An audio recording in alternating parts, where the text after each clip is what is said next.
with some very simple words, Lazarus, come out, miracles happen. What powerful words. Each one of us should hear those words, come out. Come out of the darkness, come out of the tomb, come out of sadness, come out of depression, come out of loneliness, fear, insecurity. Come out of that tomb of isolation, powerlessness, unbelief. Come out of worry and stress, sadness and anger. And come out of that sinfulness that sometimes just holds us back and keeps control of us.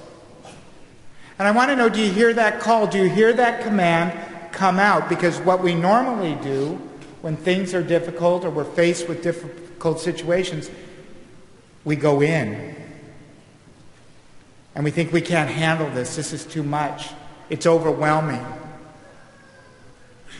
And that's why we go into that cave, into that darkness, into that tomb. And yet we hear that come out. Come out of the lust, the greed, the envy, the jealousy. When we hear that come out, we hear the promises of Jesus that I am the resurrection and the life. We're never going to find it on our own. You can go to therapy all you want, and I'm not against therapy. You can take every medication you want, and I'm not against medication. But in the end, it all comes down to Jesus Christ. He wants us to have a life filled with faith, hope, and love. And yes, we have trials and tribulations. How many of you have children? There's trials and tribulations right there.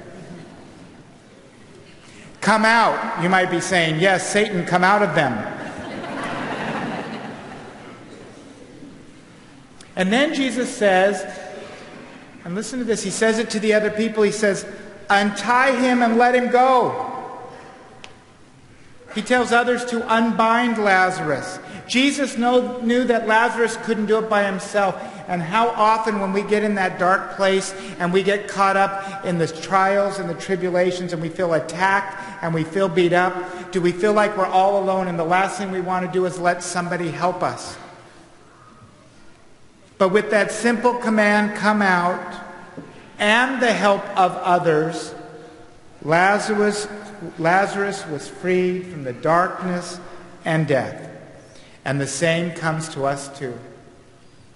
We have dispersed among us right now our candidates and catechumens, those that are going to be baptized. We're going to baptize 37 at Easter Vigil, adults. And then there's a whole other group that are joining the church who are baptized in other faith traditions. And you know what Jesus says to you? Come out. Be free. Let go of all that binds you. Be freed of that bondage of sin. Be freed of that sadness, depression, anxiety, and fear. And that we are here to help you. We're here to walk with you. We can't do it on our own. Even as a priest, I cannot do this on my own. I have a priest support group. I see a therapist. I've seen the same therapist for 23 years. You know what I told her the other day? You are no good. I still have the same problems that I had 23 years ago.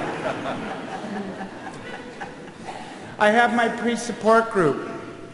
I have families and people in the parish that nurture my vocation. I can't do this alone.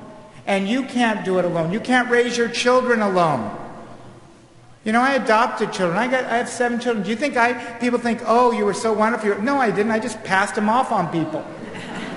Because guess what? They didn't want to listen to me. But thank God God brought other people, godparents and people in their life that they would listen to. I said the same thing they said. But when I said it, they turned it off. But see, that's how God works. He wants us to free us. And something that he wants to free us all from right now is anxiety. He doesn't want us to feel we have to take a pill so we can be calm, or a drink, or we have to run away from our family.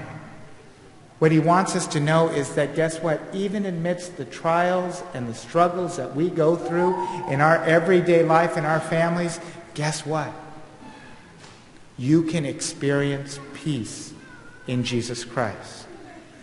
So if you are like me and you find yourself sometimes dark, depressed, afraid, maybe you find yourself bored with life, no purpose. Maybe your marriage seems dead. Maybe you're worried about one of your children or somebody you know that's sick. If you're so concerned about the future, or lost, or lonely, or wonder, is God even there? Then listen to his voice, because today he says it so clear, come out. Listen to the words of the Lord who cries out to each one of us, come out, come to me. And then like Lazarus, you got to allow other people. God is going to bring other people to help you and walk with you. You are not to do this alone. And when you do, you will encounter the risen Christ.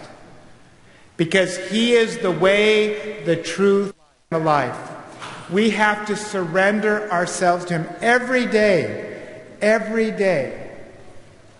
I was just talking to somebody last night and they said to me, and I get this all the time, they said to me, I did a wedding and there were a couple of Protestant ministers there with me and we did together a beautiful wedding. But one of them said to me, I was saved on this date. I was saved October this in 1967. And he said, how about you? And I said, well, I was saved again at 4:30 this morning. And I said, because every day I have to invite Jesus Christ in and I have to experience the gift of his salvation. Because it doesn't take much for me to get distracted, to go the other way. And so we have to surrender. We need to say those words with certainty, the words of St. Faustina, with the image of the divine mercy.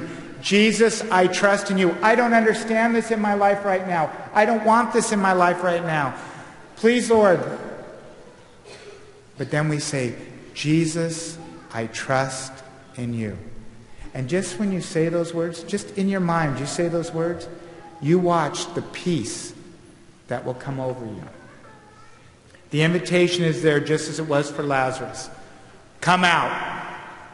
And all we have to do is to take his hand and let him lead us out of our darkness. And so today, to our catechumens and candidates, he's not just calling you. He's calling each of us to come out.